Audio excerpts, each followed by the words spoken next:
आणि हे सगळं आपण फिटनेससाठी आणि आपली काही स्वतःची गोल्स असतात त्यासाठी हे करतोय सगळं. पण ह्या सगळ्या प्रवासामध्ये बऱ्याच जणांना प्रिव्हियस काही आजार असतील, आत्ता काही नव्यानं सुरू झालेले असतील आणि पुढं काही होऊ शकतं. तर ह्या सगळ्याच्या बद्दल मला सर म्हणजे थोडंसं आपण बोलूयात म्हणून मी बोलतोय. जनरली बेसिक क्रायटेरिया असतात हेल्थचे, म्हणजे तुम्हाला ज्यावेळेला स्वतःला फिट म्हणता शांतता त्यावेळेला तुमचं शरीर खऱ्या अर्थानं फिट आहे का नाही ह्याचे काही एकदम बेसिक क्रायटेरिया आहेत. जसं की आता समजा मी जर विचारलं की तुम्हाला पडलं की 5 मिनिटात किती जणांना झोप लागते?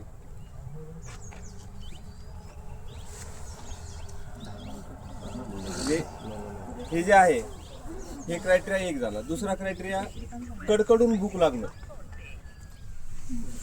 एकदम बाबा सहनच होत नाही आता तशी भूक कुणाला लागते तर कंट्रोल करावं लागते. टॉयलेटला गेल्यानंतर विदिन 1 मिनिट कोणाचं पोट साफ होतं? Within one minute. जास्त वेळ बसावं लागत नाही. समजा आपल्याला मांडी घालून बसायला लावलं किंवा 2 पायावर बसायला लावलं तर पाय न दुखता आणि पायाला मुंग्या न येता किती जणांना बसायला? हे काही क्रायटेरिया आहेत आपले जनरल, ज्याच्यामध्ये आपल्या हेल्थकडे आपण बघू शकतो.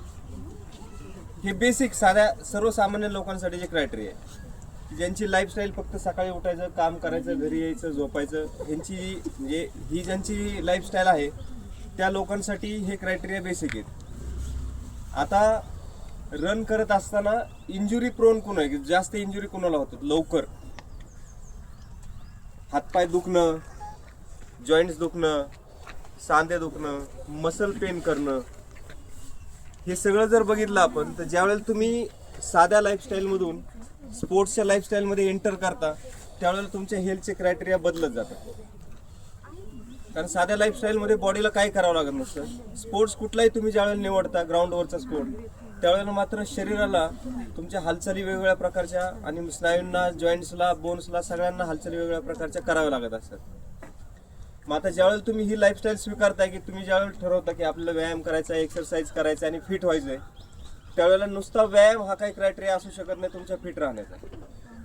तर तुमच्या फिट राहण्यासाठी आणखी ज्या काही गोष्टी 2 जरुरी असतात, हेल्थचं एक ट्रायड असतं. म्हणजे तुम्हाला माहिती आहे की ज्यावेळेला तुम्हाला फिट म्हणजे स्टेबल राहायचं असतं आयुष्यामध्ये किंवा कुठल्याही वस्तूला स्टेबल राहायचं असतं त्यावेळेला त्याला 3 पॉईंटवर राहावं लागतं. नाही 1-2 पॉईंटवर राहत नाही, 4 पॉईंटवर पण राहते, पण बेसिकली 3 पॉईंट तुमच्या स्टेबिलिटीसाठी गरजेचे असतात. तसेच तुमच्या हेल्थसाठी सुद्धा 3 पॉईंट गरजेचे असतात स्टेबल राहण्यासाठी. त्यातला तुम्ही एक करता आत्ता एक्सरसाइज ज्याला आपण म्हणतो तो आपला रेग्युलरली चालू आहे. कधी आपण रेग्युलरली करतो, थोडं इरेग्युलरली, पण आपण त्या गोष्टीमध्ये राहतोय. दुसरा महत्त्वाचा पॉईंट असतो डाएटचा. तुम्ही खाता काय, खाता किती, खाता कसं आणि खाता कधी, हे बेसिक त्याचे क्रायटेरिया आहे. तर ज्या वेळेला तुम्ही स्पोर्ट्स लाईफ निवडता, एज हा एक फॅक्टर असतो त्याच्यामध्ये. 40 अबाव 40 असतील किंवा अबाव 35 असतील तर तुमच्या डाएटमध्ये बदल करावे लागतो. ज्यावेळेस स्पोर्ट्समध्ये तुम्ही असता त्यावेळेला हाय प्रोटीन डाएट तुम्हाला घ्यावा लागतो, लो कार्ब डाएट घ्यावा लागतो. फास्ट फूडचं तुम्हाला अवॉइड करावं लागतं, सगळं बंद करावं लागतं. जास्त तळलेले आणि ट्रान्स फॅट असलेले फूड तुम्हाला बंद करावे लागतात.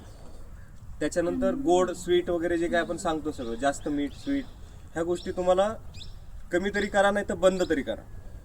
कारण ज्या वेळेला तुम्ही तुमचं सगळं सकाळचा वेळ पहाटे उठून इथं येता, एक्सरसाइज करता, त्यावेळेला साहजिकच बॉडीला अपेक्षा अशी असते की मी ज्या उद्देशानं आपण इथं येतो फिट राहण्यासाठी, त्याला जर तुम्हाला पुशअप करायचं असेल, मदत करायची असेल, तर डाएट हा महत्त्वाचा फॅक्टर त्याच्यामध्ये इन्क्लूड झाला पाहिजे. सगळे मिनरल्स, सगळे विटॅमिन्स, प्रोटीन हे जास्त प्रमाणामध्ये, फायबर हे जास्त प्रमाणामध्ये तुमच्या बॉडीमध्ये जर गेलं तर आणखी तुम्ही जास्त चांगल्या पद्धतीने परफॉर्मन्स देऊ शकता. दुसरी गोष्ट, हा दुसरा पैलू झाला. व्यायाम तर आपण करतोय, डाएटचं आपण बघितलं. तिसरा महत्त्वाचा गोष्ट आहे की झोप, जी तुम्हाला वेळेवर आली पाहिजे आणि पूर्ण झाली पाहिजे. कमीत कमी 6 ते जास्तीत जास्त 7-7.5 तासाची झोप, आणि ती पण साऊंड स्लीप, कुठलाही डिस्टर्ब न होता. हे चांगल्या आरोग्याचं लक्षण असतं. डिस्टर्ब झोप किंवा तुम्हाला सतत 1-2 तासानं जाग येत राहते, परत तुम्ही झोपायचा प्रयत्न करता, मग झोप लागत नाही किंवा मग उशिरा झोपता आणि परत सकाळी लवकर उठावं लागतं. ह्या ज्या काही गोष्टी असतात तर ह्या तुम्हाला बॉडी तुम्ही दिवसभर मेंटली आणि फिजिकली काही ना काहीतरी आपण करत असतो आणि ती रिकव्हरी होण्यासाठी झोप हा फॅक्टर महत्त्वाचा असतो. ती झोपच जर व्यवस्थित नसेल तर तुमची रिकव्हरी बिघडते. रिकव्हरी बिघडली की तुमच्या शरीरामध्ये आयुर्वेदामध्ये जसं सांगितलं की आम्ल तयार होतात, वेगळ्या पद्धतीचे ॲसिड्स वेगवेगळ्या पद्धतीचे तयार होतात, की जे तुमच्या मसल्सला तुमच्या ब्रेन टिश्यूला सतत टीज करत राहतात, म्हणजे त्रास देत राहतात. आणि त्याच्यामुळे तुमच्या परफॉर्मन्सवर सुद्धा त्याचा परिणाम होत राहतो. साऊंड स्लीप ही सगळ्यात महत्त्वाची. ती कधी येते ज्यावेळेला तुमचं आयुष्य स्ट्रेस फ्री असेल, की तुमच्या म्हणजे सतत विचार करणं, सतत टेन्शन घेत राहणं, सतत दडपणाखाली राहणं, ह्या जर गोष्टी होत असतील तर झोप सुद्धा व्यवस्थित लागत नाही. तशा पद्धतीनं झोप झाली नाही की तुमच्या शरीरामध्ये टॉक्सिसिटी वाढायला लागते. टॉक्सिक घटक जे असतात की ज्यांचा निचरा व्हायला पाहिजे किंवा ते तयार झाले नाही पाहिजेत असे घटक शरीरामध्ये तयार व्हायला लागतात आणि त्याच्यामुळे तुमच्या हेल्थवर पण आणि एकूणच परफॉर्मन्सवर सुद्धा त्या गोष्टींचा परिणाम होतो. तर जर आपण ह्या फील्ड चूज केलेले फिट राहण्यासाठी, जर आपल्याला असं वाटतं की आपण दीर्घकाळापर्यंत फिट आयुष्य जगावं, तर फक्त व्यायाम म्हणजे व्यायाम गरजेचा आहेच आहे, पण फक्त व्यायाम गरजेचा नाही. तर त्याच्यासोबत व्यवस्थित डाएट, योग्य प्रमाणातला आणि घरचा आहार चांगल्या पद्धतीचा आणि व्यवस्थित झोप, ती पण रात्रीची. दिवसाची झोप उपयोगाची नसते. दुपारच्या झोपेला म्हणजे आयुर्वेदामध्ये टाळा असं सांगितलं, ते घेऊ नका असं सांगितलेलं आहे. त्यामुळे रात्रीची आणि पूर्ण झोप 6 ते 7 तासाची ही सगळ्यांनी कंपल्सरी घेतली पाहिजे. म्हणजे आज आपण हे सगळं इथून पुढे स्टार्ट करूयात किंवा जर स्टार्ट असेल तर ते कंटिन्यू करूयात, एवढं बोलतो. सल्ला पण नाही. हां. माझं सगळं